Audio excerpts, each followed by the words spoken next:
Houston as she sat with a glass of Sauvignon Blanc waiting for a women-focused Democratic fundraiser to begin. Nancy Sharp let loose in a Texas-seasoned drawl why she and so many other one-time supporters of the Bush family were abandoning the Republicans. "Have you ever heard of a stupider and trashier man than the President of the United States?" asked Ms. Sharp, an interior designer who lives not far from the elegant condominium where about 75 women gathered this month to help the House candidate Lizzie Pannill Fletcher. Calling a U.S. Senator Pocahontas in front of God and everyone. If Democrats are to claim the House majority next year, their path back to power will go through places like the Huntington, a 34-floor high-rise in the River Oaks section of Houston that was once home to Enron's Kenneth L. Lay, has no fewer than 5 ballots on a busy night and sits in the district of Representative John Culberson, a veteran Republican who may be in for the race of his life. The mounting backlash to President Trump that is threatening his party's control of Congress is no longer confined just to swing districts on either coast. Officials in both parties believe that Republican control of the House is now in grave jeopardy because a group of districts that are historically Republican or had been trending that way before the 2016 election are slipping away.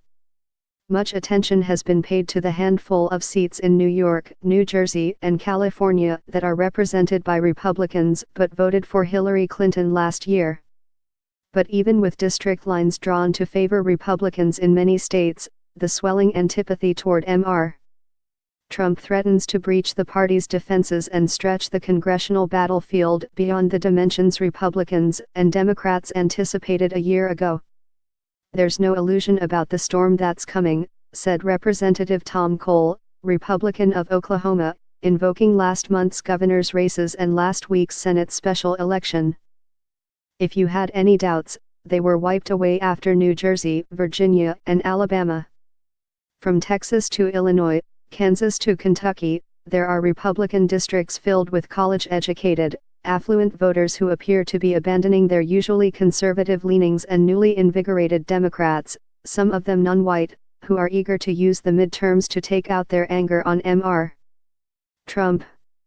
If you look at the patterns of where gains are being made and who is creating the foundation for those gains, it's the same. An energized Democratic base is linking arms with disaffected suburban voters," said Mayor Rahm Emanuel of Chicago, who as a member of Congress in 2006 helped Democrats win back the House.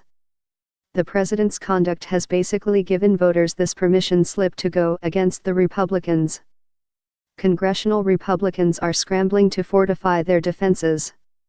On Wednesday, the last 5 leaders of the House Republican campaign arm privately addressed Republican lawmakers, outlining the sort of suburban districts most at risk and imploring members to contribute to their colleagues. Former Representative Thomas M.